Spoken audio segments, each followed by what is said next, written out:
본 방송에서 제공하는 투자 정보는 투자 판단에 대한 조언입니다.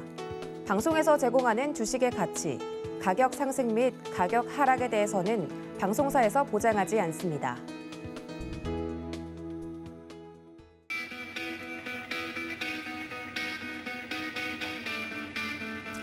안녕하십니까. 고수익 작전 타임 진행의 도지혜입니다. 밤사이 잠을 잘 주무셨는지 안녕하신지 물으면서 시작을 해야 될 것 같습니다. 다행히 빗줄기는 조금은 소강 상태에 접어든 모습이지만 그래도 오늘 내일 많은 비가 또 예고되어 있는 반면 관련돼서 여러 복구 작업들이 서울 전역에서는 이루어지고 있다고 합니다. 건강과 또 안전에 유의해달라는 말씀 전해드리면서요. 간밤에 뉴욕 증시는 하락으로 마감이 됐습니다. 반도체 업황과 관련돼서 부정적인 이슈들이 계속해서 나오고 있는 만큼 국내 증시에는 어떤 영향이 있을지 오늘도 제대로 좀 짚어볼 테니까 장전 전략 저희와 함께 세워보시죠. 글로벌 이슈와 더불어서 암호화폐와 관련된 이슈도 짚어보도록 할 텐데요. 먼저 시황센터 연결하죠. 네, 안녕하세요. 캐스터 이은주입니다. 간밤에 있었던 암호화폐 시장 상황 함께 살펴보도록 하겠습니다. 이 비트코인과 나스닥의 상관 관계 지수가 올해 1월 이후 최저치를 기록했다고 합니다. 하지만 오늘 오전 이 미증시 3대 지수가 모두 일제히 하락 마감하자 우리 시장도 덩달아 빨간불 켜내면서 하락 장세로 돌아서는 모습 포착했는데요. 현재 마켓캡이 전일 대비 2.38% 하락을 했습니다. 하지만 전반적인 시가총액은 여전히 1조 달러 이상에서 거래가 되고 있는 모습 확인해 보실 수 있습니다. 이 미증시의 커플링 현상, 이제는 어느 정도 좀 동떨어진 이야기다라는 말도 나오지만 오늘 오전에 보여줬던 이 가격 하락 반전이 아직까지는 미증시와 관련된 커플링 현상들이 지속되고 있는 모습을 우리가 볼 수 있고요. 이 비트코인 같은 경우도 전일 대비 2.45% 하락하면서 현재 가격이 23,000달러대 거래가 되고 있습니다. 이 비트코인의 바닥가가 이미 6월 또 7월 달에 나와졌고 이제 하반기에는 현재 가격을 좀 강력한 지지 라인으로 모은 이후에 상방으로 더 뚫고 올라가 줄 수 있을 것이라는 기대감이 시장에는 커지고 있습니다. 비트코인의 바닥 시그널도 실제적으로 기술적 차트에서도 확인해 볼 수 있다고 하는데요. 유명 암호화폐 애널리스트 겸 트레이더인 톤 베이스 같은 경우도 비트코인의 모멘텀 반전 지표가 2018년과 2015년 마찬가지로 잠재적인 강력한 강세 신호를 보이고 있다라고 진단을 했습니다. 또 주봉 캔들이 202평선 위에서 마감을 한 이상 전 저점이었던 17,500달러가 붕괴될 가능성이 굉장히 낮다라고 진단을 했는데요. 이와 관련해서 비트메인의 창립 파트너인 존거 같은 경우는 투자자들은 암호화폐 시장에 대한 신뢰를 잃었고 이러한 투자자들의 신뢰가 다시 쌓이기까지는 시간이 걸릴 수 있다라면서 조금은 더 보수적인 입장을 내놓기도 했습니다. 뿐만 아니라 현재 우리 시장에 들어와 있는 다양한 프로젝트들이 확실한 비즈니스 모델을 구축하지 않고 있기 때문에 이 하반기에는 또 해당 비즈니스들의 방향성이 어디로 흘러갈지도 지켜봐야 된다라고 이야기를 했는데요. 현재 많은 기업과 자산 운용들이 프랍 트레이딩을 동시에 진행하고 있기 때문에 이 자산 운용사는 프랍 트레이딩을 삼가해야 되고 또 이 엄격한 레버리지 요구사항을 따라야 된다라고 이야기했습니다. 한마디로 투자자들을 보호하는데 우리 시장에 더 힘을 써야 된다라고 의견을 모은 겁니다. 그런 한편 노보그라츠 같은 경우는 비트코인의 연말 가격으로 3만 달러대를 점찍었습니다. 사실 작년까지만 해도 비트코인의 연말 가격이 10만 달러, 원화로는 1억 원대까지 오를 것이다라는 긍정적인 전망치가 나와줬지만 2020년 비트코인의 연말 가격으로는 현재 3만 달러가 적정하다라는 업계 인사들의 발언들이 이어지고 있습니다. 현재 23,000달러대 거래되고 있는 비트코인이 더 추가 하락은 없지만 연말까지는 조금 지지부진한 상승세를 보여줄 것 같다라는 예측이 이어지고 있는 건데요. 이 노보그라츠 같은 경우도 2만에서 22,000달러가 강력한 지지선으로 적용이 되고 2만 달러 내지 3만 달러 범위 내를 유지한다면 본인은 그것만으로도 충분히 만족한다라고 이야기를 했습니다. 이더리움 보도록 하겠습니다. 전일 대비 3.56% 하락했고요. 일주일 전 대비는 3.84% 오르면서 현재 가격은 1,700달러대 거래가 되고 있습니다. 이 이더리움과 관련해서 여전히 많은 의견들이 오가고 있는 가운데 이 서클, 이 USDC의 발행사죠. 서클 같은 경우도 이더리움이 머지 이후에 보여줄 이 POS와 관련돼서 전폭적인 지지를 하겠다라고 긍정적인 발언을 내놨습니다. 현재 중국을 기점으로 이 POW의 전환을 반대하는 세력들이 커지고 있지만 그만큼 업계에서는 POS를 지지하는 세력들도 찾아볼 수 있는데요. 뿐만 아니라 이더리움의 협동조합인 이 EWC가 POW 버전 체인을 지원하는 중국의 채굴자들에게 좀 서한을 보냈다고 합니다.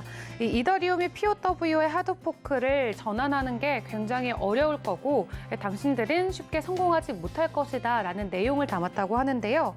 예전에 이더리움과 이더리움 클래식이 하드포크가 됐을 때처럼 이번에 하드포크가 쉽게 진행될 수 없다라고 현실적으로 기술적인 문제를 짚어내면서 POS로 전환하기 위해서는 이 모든 코드 베이스에 POS 전압 로직을 제거해야 되고 또 이 난이도 폭탄 비활성화 등 과정이 굉장히 복잡하다라고 설명을 했는데요. 이 부분을 기술적으로 완벽하게 해낼 수 있을지가 의문이라고 전했습니다. 그런 한편 코인베이스가 이더리움의 레이어 2가 미래다라고 이야기를 하면서 그런 한편 또 제로섬 게임이 될 수 있다라는 좀 우려감을 표하기도 했습니다. 현재 이더리움을 기반으로 하고 있는 많은 레이어 2 코인들이 있는데요. 현재 이더리움의 락업 가치가 689억 달러이고 그 외 레이어 2의 TVL은 52억 달러라고 이야기하면서 상대적으로 레이어 2의 성장이 올 하반기 더 증폭될 것 같다라고 이야기를 했습니다. 현재 이더리움을 기반으로 하고 있는 다양한 레이어 2 프로젝트들이 존재하지만 그중에서도 디파이 그리고 NFT 시장에 강한 강세가 전망이 된다라고 이야기를 이어갔는데요. 하지만 이더리움의 유통량이 늘어나게 된다면은 잠재적인 매도 압력으로도 작용할 수 있는 만큼 이 레이어 2 코인들의 미래는 아직까지는 불분명하다라고 이야기했습니다. 테더와 USDC 3위와 4위에 위치해 있고 큰 변동성 없는 가격 1불에 고정돼서 거래되고 있습니다. 5위의 BNB도 전일 대비 0.21%, 전주 대비는 15%에 가까운 상승폭 보여주면서 현재 가격은 325달러에 거래되고 있고요. 리플이 전일 대비 3% 가까운 하락세 보이면서 현재 가격은 0.3달러에 거래되고 있습니다. 7위의 바이낸스 USD 큰 변동성 없는 가격 1불이고 카르다노와 솔라나 그리고 폴카다까지 일제히 전일 대비 3% 넘는 하락폭 보여주면서 하락세 이어가고 있습니다. 그렇다면 현 시점에서 업계 전문가들은 우리 시장을 어떻게 전망하고 있는지도 살펴보도록 할 텐데요. 마크 큐반 같은 경우도 블록체인의 진정한 게임 체인저가 올 하반기 안에 일어날 수 있을 것이라는 기대감을 표하고 있습니다. 1.4조 달러를 운용하는 미국 투자 금융사인 프랭클린 템블턴 CEO인 제니 존슨 같은 경우가 현재 금융 서비스 부분에서 발생하는 가장 큰 혼란이 바로 비트코인이다라고 꼬집었는데요. 진정한 게임 체인저는 블록체인이 될 수 있고 또 산업 전반에 현재 매우 큰 영향을 미치고 있다라고 이야기했습니다. 하지만 정부가 비트코인이 지배적인 통화의 역할을 하게끔 가만히 내버려 두지는 않을 것이라면서 현재 비트코인을 믿는 신봉자들은 일종의 종교를 믿는 것과 같은 모습을 보여주고 있다라고 이야기했습니다. 그러면서도 블록체인이 가지고 있는 기본적인 기술에 대해서는 칭찬을 이어갔는데요. 스마트 컨트랙트 기술을 사용하면은 훨씬 더 금융시장에서도 효율적이고 비용을 감소할 수 있는 점이 긍정적으로 작용할 수 있다라고 이야기했고요. 판테라 캐피탈의 CEO 같은 경우도 현재 비트코인이 바닥 사이클을 지나고 앞으로는 비트코인보다는 알트코인에 투자하는 것을 더 권고하고 싶다라고 개인적인 의견을 피력하기도 했습니다. 운용자산 51억 달러 규모 헤지펀드인 판테라 캐피탈을 운용하고 있는 이 데모헤드 같은 경우는 이제 비트코인에 좀 노출을 낮추고 이더리움 혹은 이 디파이 분야에 투자하는 것이 좋을 것 같다라고 이야기했는데요. 현재 코인 마켓캡을 기준으로 확인해 본 결과 이 디파이 시장 전일 대비도 거래 볼륨이 50% 넘게 증가한 모습 확인해 볼 수 있습니다. 이 디파이를 대표하는 코인들 여러 개가 있는데 그중에서도 아발란체, 유니스왑, 그리고 체인링크, 또 테저스와 같은 암호화폐들이 현재 전주 대비 18%, 20% 큰 폭의 상승 흐름을 보여주고 있는 모습 확인해 볼 수 있습니다. 그런 한편 이 레딧이죠. 이 미국의 최대 온라인 커뮤니티인 레딧이 이 대표적인 암호화폐 파생 상품 거래소인 FTX와 파트너십을 체결했다고 합니다. 이 FTX 페이를 이 해당 플랫폼에 도입을 했다고 하는데요. 이 앞으로 FTX를 통한 FTX 페이를 통해서 이 레딧 커뮤니티에서 이더리움을 통한 결제도 지원이 가능하다고 합니다. 이 다양한 이 커뮤니티 또 플랫폼과 이 암호화폐 결합 소식이 지속적으로 전해지고 있는 요즘인 것 같습니다. 지금까지 전반적인 암호화폐 시장 상황 전해드렸습니다. 네, 이렇게 암호화폐와 관련된 시황까지 체크를 해보고 넘어왔습니다. 그렇다면 본격적으로 글로벌 이슈 짚어보도록 할 텐데요. 첫 번째 도움 말씀 주실 전문가님 연결해 보도록 하겠습니다. 루크투자연구소의 임순재 대표님 연결되어 있습니다. 대표님, 안녕하십니까? 네, 안녕하십니까? 네, 반갑습니다. 첫 번째 이슈부터 좀 짚어보도록 하겠습니다. 반도체 이야기를 안 할 수가 없을 것 같은데요. 간밤에 뭐 엔비디아라든지 마이크론 테크놀로지 이야기도 물론 있지만 미국의 칩4 동맹 그리고 인플레이션 감축법, 반도체와 과학법 등이 또 추진이 되면서 미중 갈등 속에서 이 반도체 패권에 대한 신경전이 대단합니다. 계속해서 이런 미중 갈등이 이루어지고 있는 와중에 본인들에게 유리하도록 반도체 생산 조건들을 좀 내걸고 있는 미국에 대해서 자세하게 좀 살펴봐야 될 것 같은데요. 어떤 내용인지 정리해 주신다고요? 네, 저희 미국에서 반도체 육성 법안이 백악관 서명으로 인해서 이제 통과가 됐다라는 그런 이제 소식도 같이 전해졌는데요. 최근에 이제 반도체 시장이 이제 확대가 되면서 국내외에서 반도체 육성 관련 법안이 시행되거나 아니면 현재 추진되고 있다라고 보시면 되겠습니다. 특히 이제 국내 같은 경우는 반도체 지원 법안이 현재 진행 중인데요. 일단 관련된 투자에 대한 세액 공제를 8에서 12%로 확대를 추진을 하고요. 그다음에 반도체 인력을 15만 명을 확충, 그다음에 반도체 단지의 용적률 상향 등을 포함한 그런 내용으로 정부에서 지금 추진을 하고 있습니다. 이와 더불어 이제 여당은 여기에다 추가적으로 세액 공제를 20에서 30% 확대를 지금 추진을 하고 있고요. 특히 이제 고급 엔지니어의 그 고용 안정성 확보 방안도 지금 같이 포함되어 있는 그런 상황입니다. 미국 의회는 미국 같은 경우에는 이제 의회에서 7월 달에 그 반도체 육성법을 통과했고요. 그다음에 전일 이제 반도체 육성법안을 백악관에서 이제 그 사인을 했습니다. 관련돼서 반도체 관련된 설비에 직접적인 보조금을 이제 390억 달러 정도 지원을 하고요. 그다음에 첨단 반도체 R&D 투자에 110억 달러를 지원하겠다라고 얘기를 하고 있습니다. 전체적으로 이런 반도체 관련된 보조금이나 인센티브를 합치면 한 520억 정도를 지원하는 그런 모습들을 좀 보이고 있고요. 그러면서 미국 중심의 반도체 공급망을 구축하기 위한 투자를 진행 중에 있다라고 보시면 되겠습니다. 일본 같은 경우는 지난해 반도체 보조금 지급을 위해서 7,740억 엔의 추가 경정 예산을 확보한 그런 상황이고요. 대만 같은 경우도 지금 반도체 관련된 R&D 투자에 15%의 세액 공제율을 적용을 하고 있는 그런 상황입니다. 최근 들어 이제 산업이 첨단화될수록 반도체 산업이 이제 부각이 되면서 이런 이제 반도체 관련된 투자가 확대되고 있는 그런 상황이고요. 여기에 미국의 그 대중국 반도체 견제가 지금보다 좀 더 확대되고 있는 그런 모습이다라고 보시면 될 것 같습니다. 특히 이제 반도체 같은 경우는 향후에 좀 더 그 부품을 작게 하고 빠르게 할 수 있는 기능을 수행할 수 있기 때문에 그거에 대해서 향후 반도체 시장은 더욱더 커질 것으로 그렇게 예상을 하고 있는 그런 상황입니다. 전체적으로 이번 미국 내에서도 중국의 이제 반도체 산업을 육성을 견제하기 위한 그런 이제 내용도 반도체 육성법 안에 지금 포함이 되어 있는데요. 미국 보조금을 지급받는 기업 같은 경우에는 중국 내 첨단 반도체 공장의 증설을 불허하는 그런 모습을 보이고 있습니다. 그래서 10나노 이하의 첨단 공장에 대한 반도체 생산 장비가 중국 내에 반입이 불가능하고 있고요.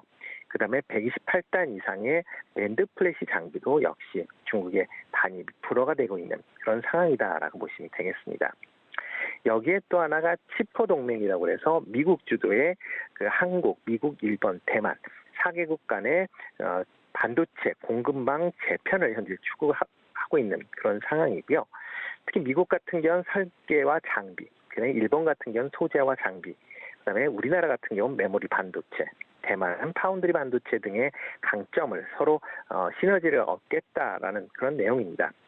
다만 이제 이번에 중국이 빠지면서 4개국 간의 협력이 중국을 방어하기 위한 그런 내용 아닌가라는 그런 우려 섞인 그런 전망도 같이 나와 있는 그런 상황이고요. 일단 미국 같은 경우도 이렇게 반도체 생산 설비를 미국 내에 유치를 하면서 향후 반도체 경쟁력 강화를 추진하겠다라고 보시면 되겠습니다. 반도체 관련돼서는 미국이 가장 우수한 기술을 갖고 첨단 기술을 갖고 있다 보니까 미국 입장에서는 관련 기술을 보호하고 그다음에 안정적인 반도체 공급망을 확보하겠다라는 그런 내용이다라고 보시면 될 것 같고요. 그러다 보니까 각 반도체 업체들이 미국 내 반도체 생산 시설을 지금 추진 중에 있다라고 보시면 되겠습니다. 인텔 같은 경우는 미국의 200억 달러 규모의 반도체 및 파운드리 생산 공장을 건설하겠다라고 얘기를 하고 있고요. 마이크론 테크놀로지 같은 경우도 전일 미국 내에 400억 달러 규모의 생산 공장을 향후에 추진하겠다라는 그런 발표를 했습니다. 그 외에 TSMC 같은 경우도 지금 미국 애리조나주에 5나노 파운드리 공장을 건설 계획 중에 있고요. 삼성전자 같은 경우도 미국 텍사스주에 파운드리 공장을 지금 건설을 추진 중에 있다라고 보시면 되겠습니다. 또 미국 내 팹밀스 기업과 그다음에 미국 내 파운드리 기업 간 협력을 최근에 이제 강화하는 그런 추세를 보이고 있기 때문에 아마 향후 미국 중심의 이런 생산 기반 시설의 설치는 좀 더 강화되지 않을까라는 생각을 해보고 있습니다. 네, 자세하게 이 미중 간의 반도체 패권 상황과 관련돼서 이슈를 짚어보고 있습니다. 근데 여기서 가장 중요한 건 이렇게 고래들 싸움에 끼어 있는 한국, 우리나라에서 메모리 반도체와 파운드리 부분에서 영향이 있지 않을까 하는 부분일 것 같은데요. 우리나라는 어떨 것 같습니까? 네, 국내 반도체 기업은 이제 미중 간 지금 중간에 껴서 상당히 좀 어려운 그런 측면이다라고 보시면 될 것 같은데요. 반도체 기술은 대부분 이제 미국에서 지금 만들어지는 기원 기술입니다. 이에 비해서 국내 반도체 생산을 해서 판매하는 국가는 대부분 이제 중국이 크다라고 보시면 될 것 같은데요. 국내에서 그 반도체 관련된 수출은 전체 수출의 한 20%를 차지할 만큼 국내 1위의 수출 품목이다라고 보시면 될 것 같습니다. 이에 비해서 반도체용 장비나 부품, 소재 같은 경우에는 아직도 국산화율이 좀 낮습니다. 그래서 대부분의 소재나 장비 같은 경우를 미국이나 일본 등에서 지금 수입을 하고 있는 그런 상황이고요. 이에 비해서 반도체 수출의 60%는 중국, 홍콩과 같은 중화권 국가에 판매를 하고 있습니다. 작년도 대중국 반도체 수출 금액을 본다라고 하게 되면 769억 달러를 차지할 만큼 상당량을 중국에 지금 수출하고 있는 그런 상황이다라고 보시면 될 것 같습니다. 이번에 이제 미중 갈등으로 인해서 국내 반도체 기업도 아마 영향을 미칠 거 아니냐라는 생각들 많이 하시는데요. 아마 단기적으로 영향이 좀 제한적이지 않을까. 물론 중장기적으로 아마 영향을 좀 받을 걸로 그렇게 예상을 하고 있습니다. 단기적으로 영향이 좀 제한적일 것이다라고 생각하는 이유는 국내 메모리 반도체 기업들의 시장 점유율이 상당히 높다라는 겁니다. 전 세계 1위, 2위 기업이 전부 다 국내 기업인데요. 그러다 보니까 글로벌 시장 점유율에서 디램 같은 경우는 71%, 그다음에 낸드 플래시 같은 경우는 54%의 시장 점유율을 갖고 있습니다. 그렇기 때문에 중국이 만약 한국의 반도체 기업을 직접적으로 규제하기는 어렵지 않을까라는 생각을 하고 있는데요. 특히 중국 같은 경우는 한국 디램을 수입을 해서 중국의 여러 가지 전자 아니면 자동차 관련된 제품들을 생산을 하고 있는 그런 상황입니다. 만약 한국산 반도체에 대한 수입 규제를 한다라고 하게 되면 중국은 중국 자체 지금 생산하고 있는 여러 가지 공장들의 가동도 같이 중단될 수 있기 때문에 어떻게 보면 작은 이익보다 큰 손실이 더 클 가능성이 충분하게 있어서 일단은 직접적인 규제는 좀 어렵지 않을까. 또 하나가 이제 중국 내에 국내 기업들이 대규모 생산 시설을 보유하고 있습니다. 삼성전자 같은 경우는 지금 낸드 플래시를 지금 시안에 갖고 있고요. 그다음에 SK 하이닉스는 우시와 다롄 같은데 디램과 낸드 플래시 공장을 갖고 있습니다. 해외 그 반도체 기업 중에서 중국에 이렇게 대규모 공장을 갖고 있는 게 우리나라밖에 없기 때문에 아마 상대적으로 우호적인 국가의 그 제재를 가긴 쉽지 않을 것이다라는 생각을 좀 해보고 있습니다. 대신 이제 향후에 장기적으로 본다라고 하게 되면 중국 내 첨단 공정의 업그레이드가 상당 부분 지연이 되면서 중국 공장의 경쟁력이 약화될 우려는 있다라고 보시면 될 것 같습니다. 단기적으로는 지금 삼성전자 같은 경우 올 4월에 시안 2공장을 증설을 완료했고요. 그다음에 SK 하이닉스 같은 경우도 우시 공장을 2019년도에 완성을 했기 때문에 당장의 업그레이드가 급한 상황은 아니지만 SK 하이닉스 같은 경우는 이제 조만간 생산 시설에 업그레이드를 해야 되는데 지금 같은 미국의 제한 조치가 있다라고 하게 되면 향후에 업그레이드가 지연이 되면서 경쟁력 약화 가능성 충분히 있다라고 생각이 되고 있고요. 다만 이제 반도체 소부장 관련 업체는 좀 다소 영향을 미칠 수 있을 것으로 예상이 되고 있습니다. 특히 이제 미국의 대중국 첨단 제품의 수출 금지로 인해서 아마 중국 내에 한국 반도체 기업의 발주가 감소할 걸로 예상이 되고 있고요. 그리고 중국 내에 반도체 생산 설비 증설에서 아마 한국이나 아니면 서구 기업들의 입찰 제한에 대한 가능성도 있기 때문에 그런 부분은 좀 감안을 하셔야 되지 않을까라는 생각을 해보고 있습니다. 이번에 이제 미중 이제 반도체 갈등이 이제 본격화된다라고 해도 반도체 부분은 상대적으로 좀 덜 타격을 입을 걸로 예상은 되고 있지만 다른 산업으로 아마 유탄이 맞을 확률이 좀 더 높지 않을까라는 생각을 해보고 있습니다. 중국 내의 반도체 산업은 영향 부분이 큰 부분이기 때문에 상대적으로 중국의 영향이 적은 부분 중심으로 아마 보복 가능성은 여전히 존재하고 있다라고 보시면 될 것 같고요. 과거 사드 사태 때 중국이 대중국 이제 국내에서 이제 중국에 수출되는 이제 소비재 관련된 부분에 대한 그 무역 외장벽을 높게 올리면서 국내 기업이 타격을 입었었던 전례가 있습니다. 아마 이번에도 반도체 산업이 아닌 다른 부분의 산업에 대해서 이런 이제 무역 외 장벽을 높임으로써 아마 다른 산업에 영향을 끼칠 우려는 여전히 있다라고 보여집니다. 네, 말씀해 주신 것처럼 반도체는 4차 산업에 안 들어가는 부분이 없기 때문에 전반적으로 영향을 크고 작게 미칠 것 같다 이야기를 해드렸습니다. 자, 그렇다면 두 번째 이슈로 좀 넘어가자면 파운드리 업계 1위죠. 대만의 TSMC가 3나노 양산 계획이 차질을 좀 피할 수 없게 됐다 이슈가 나왔습니다. 반대로 삼성전자는 여기에 좀 수혜를 받을 수 있지 않을까 하는 기대감도 가져보고 있다고 하는데요. 관련돼서 TSMC와 삼성의 격차가 줄어들지가 가장 궁금합니다. 어떻게 보시나요?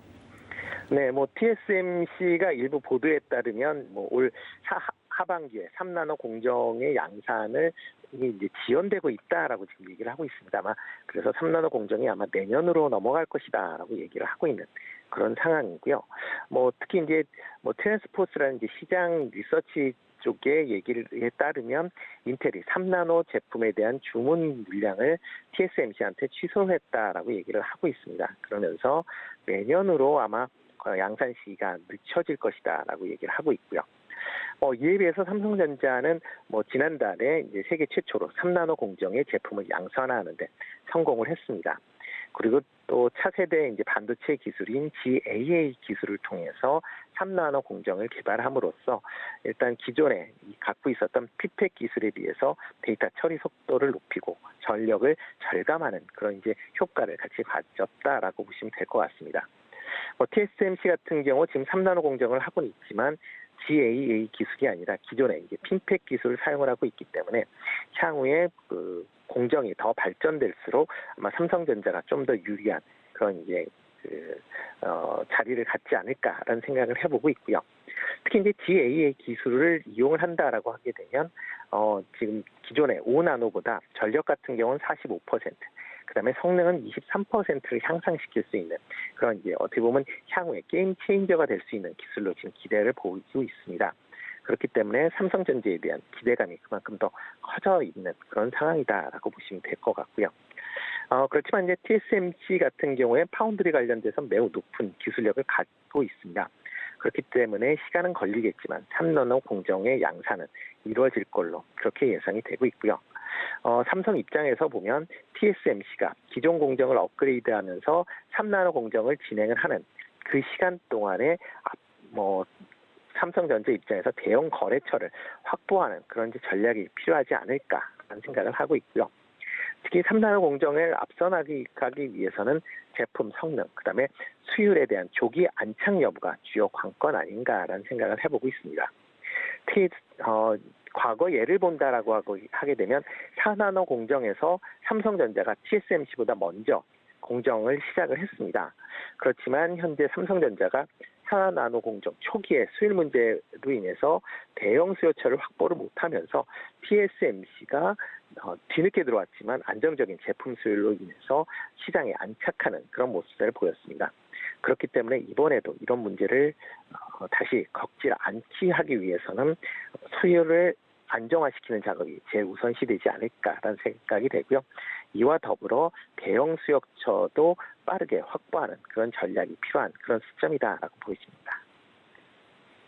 네, 자세하게 TSMC와 관련된 이슈까지 짚어드렸습니다. 이어서 인플레이션 감축 법안 좀 더 자세하게 들여다보면 굉장히 노골적입니다. 미국 내에서 생산 조립된 전기차에게만 혜택을 주겠다 이야기를 하면서 전 세계 타국에 우리나라를 포함해서 글로벌 기업들이 지금 난색을 좀 표하고 있는 모습인데 이 법안으로 인해서 국내 기업 안에서도 웃는 기업과 우는 기업이 좀 따로 있을 것 같습니다. 어떻게 좀 나눠볼 수 있을까요? 네, 미국 상원에서 이제 인플레이션 감축 법안을 지금 이제 통과를 한 그런 상황이다라고 보시면 될 것 같고요. 인플레이션 감축 법안 내에 지금 투자자분들이 가장 관심을 많이 갖고 있는 부분이 기후 변화 대응에 대한 이제 투자 규모에 대한 부분 아닌가라는 생각을 하고 있습니다. 특히 미국 상원에서 관련 법을 통과를 했고 아마 이번 주에 하원으로 이제 통과될 걸로 예상은 하고 있는데요. 일단 기후 변화 관련된 이제 얘기가 이제 작년서부터 이제 백악관을 중심으로 해서 BBB 법안이라고 해서 나왔었습니다. 그렇지만 이게 많이 축소가 되면서 이번에 이제 3,690억 달러 규모의 이제 기후 변화 대응 관련된 예산이 책정이 됐다라고 보시면 될 것 같고요. 주요 내용은 친환경 관련된 에너지 발전, 그다음에 풍력, 태양광 발전에 관련된 세액 공제 부분이 가장 이제 큰 부분이다라고 보시면 될 것 같고요. 그리고 이제 이와 관련된 이제 보조금 지급도 있을 예정입니다.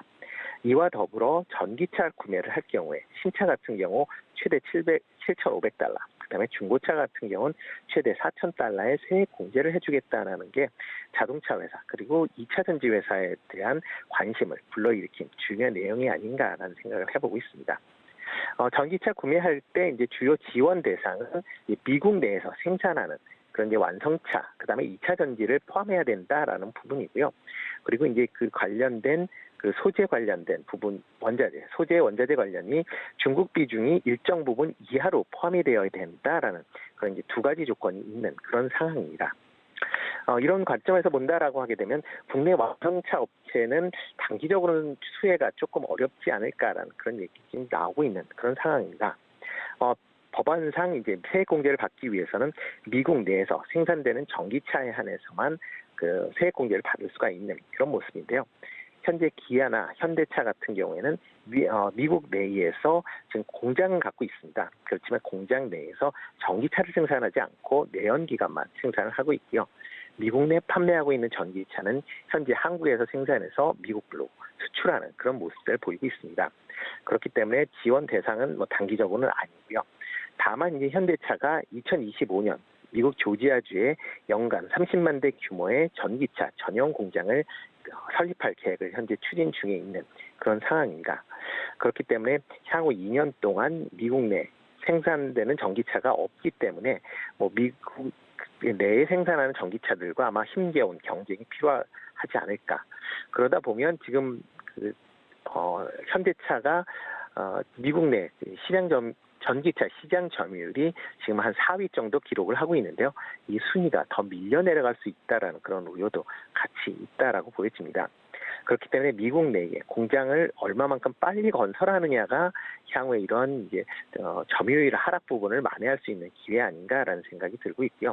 그렇기 때문에 이런 지금 미국 내에 공장을 신설하기 위해서는 이제 노조의 협조를 얻어야 되기 때문에 노조와의 협력 관계도 아마 좋은 관전 포인트가 아닌가라는 생각을 해보고 있습니다. 상대적으로 2차 전지 업체는 수혜가 좀 예상이 되고 있습니다. 다만 이제 중국산 원자재 비중이 향후에 축소돼야 되는 그런 부분이 있기 때문에 그런 점은 좀 유념을 해서 투자하시는 게 어떨까 싶고요. 이렇게 수혜될까 이제 기대되는 가장 큰 이유는 국내 3개 2차 전지 업체 모두 지금 미국 내 2차 전지 공장을 운영 또는 건설 진행 중에 있다라는 겁니다. 지금 국내 3개사 이외에 북미에 공장을 갖고 있는 회사는 일본의 파나소닉이 유일한 회사다라고 보시면 될 것 같고요. 뭐 중국의 CATL이나 BYD 같은 경우는 미중 지금 긴장 격화로 인해서 미국 내 공장 건설 계획을 지금 무기한 연기해 놓은 그런 상황입니다. 그렇기 때문에 지금 법안에 의해서 미국 내에 배터리를 생산할 수 있는 기업은 국내 회사들밖에 없다라고 보여지고요. 뭐 이와 관련된 생산 시설에 대한 추가적인 보조금 수령도 가능한 그런 상황이기 때문에 수혜는 당연히 예상이 되고 있는 그런 상황입니다. 다만 이제 2차 전지 원자재 비중을 지금 줄여야지 이제 향후에 세제 혜택을 자동차에 대한 세제 혜택을 이어갈 거다라고 지금 얘기를 하고 있는 그런 상황입니다.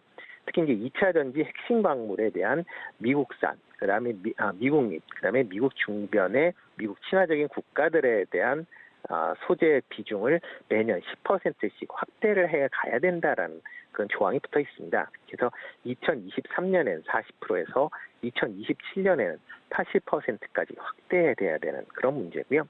또 하나가 이제 이에 비해서 이제 국내 2차 전지 원자재 중에서 지금 중국산 비중이 평균 60%를 넘고 있는 그런 상황입니다. 특히 흑연과 같은 일부 품목 같은 경우는 중국 비중이 90%를 초과할 만큼 상당 부분이 중국 원자재를 지금 사용하고 있다라는 게 이런 이제 보조금을 오랫동안 지속적으로 받을 수 있느냐라는 그런 이제 우려가 같이 지금 나와 있는 그런 상황이고요. 또 하나가 일부 원자재는 지금 배터리 재활용을 통해서 충당을 해야 되는 그런 상황도 같이 좀 있다라고 보여집니다. 그리고 또 하나가 이제 중국의 이제 CATL의 이제 LFP 배터리 이제 업그레이드 버전인 M3P에 대한 P형 이제 2차 전지에 대한 그런 부분도 향후에 부담으로 작용할 가능성은 충분히 있습니다. 중국 제품은 이번에 이제 세제 혜택을 아예 못 받는 그런 상황이기 때문에 이런 세제 혜택 이상의 낮은 가격으로 2차 전지를 공급하면서 미국 시장을 공략할 가능성이 충분히 있다라고 보여지고요. 그렇게 된다라고 하게 되면 국내 업체와의 경쟁이 좀 다시 대두가 될 가능성도 충분히 아직까지 있는 걸로 그렇게 예상이 되고 있습니다. 그렇기 때문에 지금 상황에서는 뭐 완성 2차 배터리 업체에 대한 부분도 관심 있게 보셔야 될 필요도 있긴 하겠지만 향후 소재의 국산화 그다음에 아니면 뭐 탈중국화에 관련돼서 소재 관련 공급 기업 특히 이거를 이제 국산화하려고 노력하는 기업에 대한 관심세가 좀 더 필요하지 않을까라는 생각을 하고 있습니다. 또 하나 향후 폐배터리 활용을 위한 그런 이제 기술을 갖고 있는 기업도 관심을 모두 가지셔야 될 것 같은데요. 그 중에서 조금 뭐 관심 종목은 보면 이제 포스코 케미칼에 조금 관심을 갖고 보시면 어떨까라는 생각을 해보고 있습니다. 2차 전지의 양극재, 음극재 소재를 모두 공급하는 국내 유일의 업체다라고 보시면 될 것 같고요. 국내 유일의 흑연계 음극재를 생산을 하고 있습니다. 지금 뭐 포스코 그룹 전체적으로 지금 뭐 천연 흑연 광권을 지금 투자를 하고 있고요. 이를 통해서 포스코 케미칼이 이를 가공을 해서 아마 음극재로 이제 사용을 할 걸로 그렇게 예상을 하고 있습니다. 이와 더불어 포스코 그룹 전체적으로 최근에 이제 2차 전지 소재의 밸류 체인을 구성하기 위한 노력을 하니까 그와 관련된 가장 핵심 기술의 회사인 포스코 케미칼에도 조금 관심을 가지시는 게 어떨까 싶고요. 물론 최근 들어 주가가 많이 급등을 했습니다. 뭐 GM의 이제 양극재 관련된 납품 이제 그런 이슈 때문에 상승을 했는데요. 아마 이런 이제 상승뿐만 아니라 중장기적으로 계속 관심을 갖는 그런 종목이 되어야 되지 않을까라는 생각을 해보고 있습니다. 네, 이렇게 상세하게 글로벌 이슈와 더불어서 국내 증시 그리고 국내 기업들에 대한 전망까지 이야기를 들어봤습니다. 지금까지 루크투자연구소 임순재 대표님과 연결해봤습니다. 대표님 고맙습니다. 네, 고맙습니다. 네, 그렇다면 이런 이슈 분석을 기반으로 해서 국내 증시 작전 세워보도록 하겠습니다. 교보증권 여의도금융센터 윤여민 FP님 스튜디오에 모셨습니다. FP님 어서 오세요. 네, 안녕하십니까.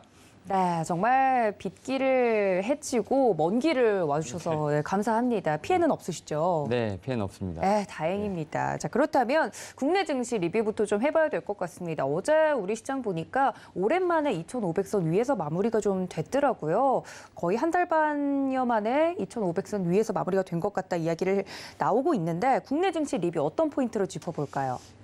일단은 말씀하셨던 것처럼 이제 확실히 시장 자체가 좀 힘을 좀 발휘하는 모습이라 볼 수 있을 것 같은데 사실은 이제 오전 시작에는 좀 하락 출발을 했었죠. 아무래도 전일장에 좀 이제 칩4 이슈라든지 뭐 엔비디아 실적 관련된 부분에서 좀 영향을 좀 받다 보니까 반도체 섹터들이 좀 대부분 눌리면서 좀 시작을 했습니다. 다만 이제 오후에 좀 상승 반전을 한 모습이 좀 보였다라고 볼 수 있을 것 같고 그 가운데 가장 큰 공을 세운 건 결국 이제 외국인들의 수급이 아닌가 좀 생각을 하는데 뭐 최근에 지금 1,300원대로 좀 환율이 다시 올라오고는 있습니다만 그래도 어제 같은 경우는 1,300원대 초반, 1,304원에 좀 마무리를 하면서 외국인들이 지금 코스피 같은 경우는 지금 거래일로 봤을 때 거의 한 9일 정도 좀 계속해서 매수를 좀 하고 있는 모습을 좀 보여주고 있습니다. 코스닥 같은 경우는 외국인의 좀 매수가 좀 상당히 좀 아쉽긴 합니다만 그래도 코스피에서 대형주를 중심으로 해서 외국인의 좀 매수가 좀 들어온다는 점 좀 제가 볼 때는 눈여겨봐야 될 것 같고 다만 이제 지수가 7월 이제 19일 이후부터는 상승과 하락이 거의 1% 이내로 좀 제한되고 있다는 점에서 봤을 때 네. 확실히 좀 박스권 장세는 계속 지속되고 있다고 볼 수 있을 것 같습니다. 이 안에서 제가 몇 번 말씀드렸습니다만 화려한 종목 장세가 지금 나오고 있다고 볼 수 있을 것 같고 특히 이제 앞에서 좀 말씀을 드렸습니다만 이제 반도체 섹터 좀 상당히 좀 눌리고 있는 부분이 있죠. 네. 그런 가운데서 어제 같은 경우는 이제 게임, 뭐 인터넷, 2차 전지들이 좀 주도를 했다라고 볼 수 있을 것 같고 결국 이제 이런 주도 섹터들 같은 경우는 외국인들 수급이 좀 들어가면서 제가 볼 때 퍼포먼스를 좀 보였다라고 볼 수 있을 것 같습니다. 그런 측면에서 봤을 때 확실히 좀 수급에 대한 부분을 좀 계속 체크를 해보면서 여기에 좀 숫자가 나오는 어떤 종목들에 대한 부분도 같이 한번 유념해봐야 되지 않을까 생각하고 있습니다. 네, 시장 안에서 정말 빠른 순환매가 이어지고 있습니다. 이 흐름에서 엇박자를 타면 시장은 강한데 내가 가진 종목은 잘 가지 않는 그런 약간 불상사가 일어날 수 있을 것 같습니다. 거기에 대비하기 위해서 저희가 늘 핫한 섹터와 주목해볼 만한 업종을 좀 이야기를 하고 있는데요. 오늘 준비해 주신 부분은 콘텐츠랑 플랫폼 섹터라고요. 최근에 좀 보게 된다고 하면 그 컨텐츠 특히 이제 어제 좀 상당히 무거웠던 종목 중에 하나였던 지금 스카이라이프가 좀 상당히 아웃퍼폼하는 모습을 좀 종목이. 보여줬죠. 네. 네. 이게 뭐냐면 최근에는 이제 웹툰에서 보통 이제 영화나 드라마로 가는 경우가 좀 상당히 많았었는데 네. 이제는 좀 웹툰의 영향력이 좀 상당히 커지면서 약간 반대로 나오는 현상이 좀 나오고 있습니다. 이제 흥행을 했던 뭐 드라마나 애니메이션이 다시 뭐 웹툰이나 웹소설로 좀 다시 회귀하는 어떤 그런 모습을 좀 보여주고 있는데 일단 이상한 변호사 우영우 네. 최근에 이제 네이버 웹툰 지금 목요일 웹툰으로 좀 정식 연재가 좀 시작이 됐죠. 이러한 측면에서 봤을 때 어떤 그러한 좀 신호탄이 나오지 않았나 좀 생각을 하고 있고 특히 뭐 지금 카카오 페이지에서도 어떤 이러한 좀 웹툰에 대한 부분들이 많이 연재가 되고 있다고 볼 수 있을 것 같습니다. 특히 이제 뭐 카카오페이도 그렇고, 카카오 페이지도 그렇고, 네이버 웹툰 같은 경우도 그렇고, 상당히 좀 많은 드라마들이 지금 웹툰화되고 있는 상황인데, 사실 이제 우리나라만 그런 것이 아니라 전 세계적으로 약간 그런 트렌드가 좀 나오고 있다. 뭐 네. DC 코믹스라든지 마블 코믹스 같은 경우도 보유 IP를 지금 웹툰화하는 작업이 좀 이루어지고 있다고 볼 수 있을 것 같은데 뭐 이런 측면에서 봤을 때 제가 볼 때는 뭐 우리나라뿐만 아니라 전 세계적인 어떤 트렌드가 아닌가 좀 생각을 하고 있고 이게 이제 영상뿐만 아니라 뭐 가요라든지 뭐 코믹스, 게임 같은 컨텐츠 같은 경우도 약간 크로스오버로서 좀 다양하게 지금 재탄생하고 있다고 볼 수 있을 것 같습니다. 뭐 이런 측면에서 봤을 때 뭐 방탄소년단 관련된 부분들도 제가 볼 때는 콜라보레이션 오리지널 스토리 이게 지금 이제 10개 언어로 해서 지금 이제 서비스가 좀 공개되고 있고 이런 웹툰이라든지 웹소설 같은 경우는 뭐 누적 서회수가 지금 1,500만 건을 돌파했다고 하는 부분이 있기 때문에 제가 볼 때는 이제 컨텐츠 그다음에 이런 플랫폼 같은 경우는 예전에는 뭐 코로나19의 어떤 수혜주다라고 좀 얘기가 됐었는데 이제는 그런 부분을 좀 넘어서 어떤 이제 좀 강력한 섹터로서 어떤 문화의 한 축으로서 자리 잡는 모습을 보면서 확실히 지금 뭐 컨텐츠 플랫폼 섹터 같은 경우는 좀 성장주로서 어떤 그런 면모를 좀 보이기 시작했다라고 볼 수 있을 것 같습니다. 네, 말씀해 주신 것처럼 최근 뭐 이런 콘텐츠 하나를 잘 만들면 거의 기업이 기사회생이 될 정도로 주가가 부양이 되는 모습이 나타나고 있습니다. 말씀해 주셨던 것처럼 그냥 단순히 테마나 수혜주 정도로 끝나는 것이 아니라 이제는 실적까지로 연결될 수 있을 만한 가능성이 커지고 있다라고 이야기를 해주시면서 콘텐츠와 플랫폼 섹터, 어제 올랐던 종목들 위주로 좀 설명을 드렸습니다. 자, 그렇다면 이런 시장 속에서 저희가 대응 전략을 좀 잘 세워야 될 것 같습니다. 왜냐하면 지수는 강한데 내 포트폴리오는 왜 조용하지? 이런 분들 좀 있으시거든요. 일단은 확실히 이제 종목에 대한 선별 작업이 확실히 좀 필요하지 않을까 좀 생각을 하고 있고, 사실 이제 전일장 미국 같은 경우는 확실히 좀 CPI 지표를 좀 많이 기다리는 듯한 모습, 그다음 확실히 좀 반도체 섹터가 좀 많이 약한 모습이 좀 나오고 있죠. 네. 그런 측면에서 봤을 때 좀 우리나라 증시 같은 경우도 일단은 그런 좀 영향을 좀 받지 않을까라는 생각을 하고 있고, 또 내일이 또 옵션 만기일이다 보니까 네. 사실은 변동성에 대한 부분을 좀 감안을 해야 되는 부분도 있는데, 또 이제 8월 15일 다음 주 월요일 또 이제 연휴다 보니까 네. 생각보다 또 거래 대금 자체가 또 많지 않을 수도 있다는, 그러니까 좀 약간 복합적인 요소들이 이번 주에 좀 작용을 하고 있다라 볼 수 있을 것 같습니다. 뭐 이러한 측면에서 봤을 때 좀 가뭄의 단비 같은 외국인의 좀 매수세가 제가 볼 때는 가장 좀 중요한 키가 아닐까라는 좀 생각을 하고 있고, 특히 이제 이러한 측면에서 봤을 때 좀 실적 시즌도 상당히 중요하지만 약간 수급이 더 올라가는 쪽으로 이제 단기적인 시세가 나올 수 있는 가능성이 상당히 높다. 이런 측면에서 봤을 때 수급에 대한 부분을 계속 체크를 해봐야 되지 않을까 생각을 하고 있고, 당연히 2분기 어닝 시즌 관련돼서 지금 어떻게 보면 실적 시즌 피크로 가고 있는 상황에서 지금 실적이 나오는 종목들 같은 경우는 어떤 이런 지수와는 좀 별개로 시세가 나오고 있는 부분이 있기 때문에 이런 부분도 같이 체크를 해봐야 되지 않을까 생각을 하고 있습니다. 그리고 일단은 지금 삼성전자, SK하이닉스 지금 약간 박스권에서 계속 좀 횡보를 하고 있는 모습을 보여주고 있고, 지금 상당히 좀 밀리고 있습니다만 이 두 종목이 버텨야 제가 볼 때는 종목 장사가 계속 이어질 수 있는 상황입니다. 이 종목이 밀리게 되면 사실 지수 자체가 좀 밀릴 수 있는 부분이 있기 때문에 투심이 좀 사라질 수 있는 부분이 있습니다. 이에 따라서 삼성전자나 SK하이닉스 같은 경우는 매매를 하지 않더라도 좀 중심축으로 놓고 좀 이러한 이 두 종목의 방향성에 따라서 지수의 부분들을 좀 같이 체크를 해봐야 되는 부분이 있기 때문에 이 두 종목의 움직임도 오늘 좀 같이 체크해 보도록 하겠습니다. 네, 지수가 버텨준다는 전제 하에 어떤 종목을 고르느냐에 따라서 여러분들의 수익률이 좀 달라질 것 같습니다. 시장에 대한 대응 전략까지 이야기를 해드렸네요. 지금까지 교보증권 여의도금융센터 윤여민 FP와 함께했습니다. FP님 고맙습니다. 네. 네, 그렇다면 종목별 이야기로 넘어가 보도록 하겠습니다. 글로원 파트너스 이성홍 이사님과 전화 연결합니다. 이사님 안녕하십니까? 네, 안녕하세요. 네, 반갑습니다. 첫 번째 이슈부터 바로 이야기를 나눠보도록 하겠습니다. 요즘 대형 IT주들이 맥을 못 추고 있습니다. 이런 시장 속에서 짚고 넘어가야 될 부분 있다고요? 네, 대형 IT주들이 우리나라의 시가총액 비중이 한 30% 이상을 차지하고 있는 상황입니다. 여기에서 지금 밸류, 그러니까 현재 올해 이익 대비해서 시가총액은 낮아지고 있는 수준이기는 하지만은 급한 매수는 아닌 구간이라고 결론부터 말씀을 드릴 수 있겠고요. 이게 왜냐하면은 시장이 2,200대 후반에서 반등이 나올 때 대형 IT주들이 첫 번째로 시장의 지수 반등을 이끌었었습니다. 그때는 이제 수요 같은 경우는 큰 변화가 없는 상황에서 공급단에서 조금 줄어들 수 있는 이슈, 그다음에 예년 대비해서 재고는 크지 않은 상황이다 보니까 일단은 밸류에이션 하단, 역사적 밸류에이션 하단에서 반등이 나오는 모습이었고요. 지금 또 밸류단에서 다시금 역사적 밸류에이션 하단으로 주가는 향해 가고 있는데 공급단의 이슈 같은 경우가 예상보다는 조금 더 늦어질 수 있는 점, 이 이슈에 풀어가는 점이 늦어질 수 있다는 점이 시장에서 부각이 되고 있는 모습이고요. 마이크론이라든지 이런 대형 IT군들에서도 재고 같은 부분은 크게 이슈가 안 되는데 수요 회복이 내년 1분기 정도로 늦춰질 수 있다는 점이 부각되고 있습니다. 그렇다 보니 현재 국면에서 시장 대비해서 좀 약한 점을 저희가 볼 수가 있겠고요. 다시금 기존의 전 저점까지 향하는 주가들을 소재부품 장비주들은 보여주고 있습니다. 이러한 국면에서 대형 IT 주들 같은 경우도 전 저점 부근 또는 전 저점까지 도달할 가능성 충분히 열어두고 대응할 필요가 있겠습니다.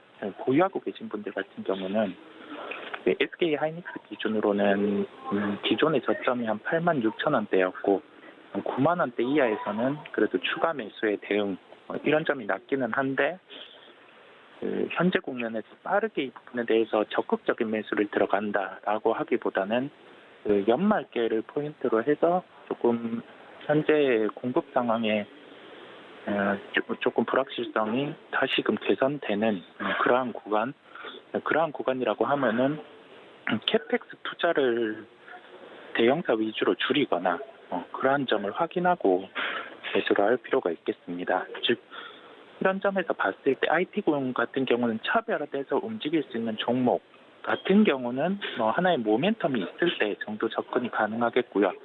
나머지 종목 같은 경우는 매수의 템포는 늦출 필요가 있다는 결론이겠습니다. 네, 그럼 볼 수 있는 특징적인 종목은 어떤 종목일까요? 네, 종목은 오늘 모멘텀이 있는 종목입니다. 파인테크닉스를 말씀드리겠습니다. 네, 갤럭시 G 플립 4가 언팩일입니다. 이제 공개를 하게 되면은 관련해서 폴더블 폰 이 부분이 부각이 가능하겠는데요. 파인테크닉스는 금속 소재 중심으로 해서 IT 기구 부품을 제조합니다. IT 기구 부품을 세부적으로 말씀드리면 원래는 케이스 쪽을 사업을 하다가 이제 힌지라고 해서 폴더블 기기 같은 경우에 내장된 부분, 패널 뒤쪽에 부착돼서 패널을 받쳐주면서 접히는 부분에 대한 보호하는 역할을 수행을 하고 있습니다. 네, 폴더블 관련해서 부품 비중이 작년 같은 경우는 72%, 올해 같은 경우는 80% 정도로 증가를 하게 되고요. 전체 이익에서 이 폴더블 힌지 부분 차지하는 비중이 한 80%가 되면서 언팩 행사에 따른 힌지 부분이 다시 한번 부각이 가능할 것으로 보입니다. 이 기업은 자체적으로 하나의 이벤트가 있습니다. LED 사업 같은 경우 우리가 모두 알 수 있듯이 실적이 좋지 않습니다. 이 부분에 대해서 인적 분할을 결정했고요. 매매 거래 정지 기간이 8월 30일부터 약 2달 정도입니다. 10월 6일까지인데 이 거래 정지 기간을 감안한다고 하면은 매수를 하고 들고 갈 필요가 있겠고요. 근데 최근의 시장 성격에 따라 이 부분을 정지를 받고 가기보다는 짧은 모멘텀 쪽으로 집중하고 갈 필요가 있다는 결론이겠습니다. 폴더 부품 폴드 핵심 기능 자체가 힌지기 때문에 언팩 공개에 따라서 언팩에 따라서 이 부분이 부각 가능하겠고요. 가격 접근은 어제 KH바텍이라든지 파인테크닉스가 주가가 기간을 앞두고 반응을 하는 모습이었습니다. 그 점을 감안해서 11,300원대에 접근 가능하다는 결론이겠습니다. 네, 첫 번째 특징주 파인테크닉스까지 이야기를 들어봤습니다. 갤럭시 언팩 행사가 온오프라인 오늘 오후 10시에도 예정이 되어 있는 만큼 오늘 저녁에 예정이 되어 있는 만큼 이런 이슈들까지 함께 특징주와 함께 챙겨주시면 좋을 것 같고요. 자, 그렇다면 다음 이슈 만나보겠습니다. 최근 지수 대비 수익을 내기 어려운 시장이다 이야기가 나오고 있는데 여기에 따른 특징주까지 한 번에 말씀해 주시죠. 네, 최근에 신재생에너지 그리고 방산 종목 같은 경우가 지수 대비해서 차별화, 즉 초과 수익을 내는 흐름이었는데 어제는 조정폭이 컸습니다. 한국항공우주도 그렇고 현대에너지솔루션도 그렇고 조정폭이 컸는데 지금 구간이 개별 주군이 워낙 빠른 순환매가 나타나고 있습니다. 이 점을 우리들이 염두에 둘 필요가 있겠고요. 지금은 개별 주고는 좋은데 지수 대비해서 종목들이 아주 빠르게 움직이다 보니까 심리적으로 급해질 수 있는 구간입니다. 가지고 있는 포트가 시장의 지수는 상승하는데 마음은 다른 걸로 교체 매매를 해서 이거를 많이 하면 되지 않을까라고 심리가 많이 몰리는 경향이 있는데요. 지수가 반등이 나왔고 저점 대비해서 가지고 있는 종목들 같은 경우가 아직 30% 이내의 반등이다. 그렇다고 하면은 아직 보유를 하고 한 저점 대비해서 30%대 반등이 나왔을 때 고민을 할 필요가 있다는 점 강조드리면서 연결해서 종목 말씀드리겠습니다. 네, 어떤 종목일까요? 네, 엔터주를 여러 번 말씀드렸는데 오늘은 YG 엔터테인먼트를 말씀드리겠습니다. 가장 큰 포인트는 블랙핑크가 19일에 컴백을 한다는 점입니다. 이 부분에 대해서 주목할 수 있는 부분은 국내 수익의 한정이 아니라 글로벌까지 확산이 될 수 있다는 점이고요. 10월부터 본격적으로 월드 투어가 개최되게 됩니다. 그렇다고 하면은 블랙핑크의 컴백 부분에 대한 앨범 수익이 3분기 실적에 반영되고 하반기에는 월드 투어에 대한 수익까지 반영될 수 있다는 점에서 현재 국면에서 플러스 알파 요인이 없던 YG&2 같은 경우가 이제는 좀 밸류에이션 측면에서 기존의 2사보다 이제 조금 더 플러스 알파가 될 수 있는 요인이 존재할 것으로 보입니다. 가격 접근은 어제 주가가 한 차례 상승이 있었습니다. 이 점을 감안해서 58,000원대 중반 접근 가능하다는 결론이겠습니다. 네, 이렇게 오늘의 특징주까지 이야기 들어봤습니다. 지금까지 글로원 파트너스 이성우 이사님과 함께했습니다. 이사님 고맙습니다. 네, 감사합니다. 네, 오늘 저희가 준비한 소식 여기까지입니다. 본 방송에서 제공해드린 정보는 투자 판단에 대한 조언일 뿐 해당 주식의 가치나 수익률을 보장하고 있지 않다는 점까지 알려드리면서 저는 잠시 뒤 매매 시그널에 다시 인사드리겠습니다. 시청해주신 여러분 고맙습니다.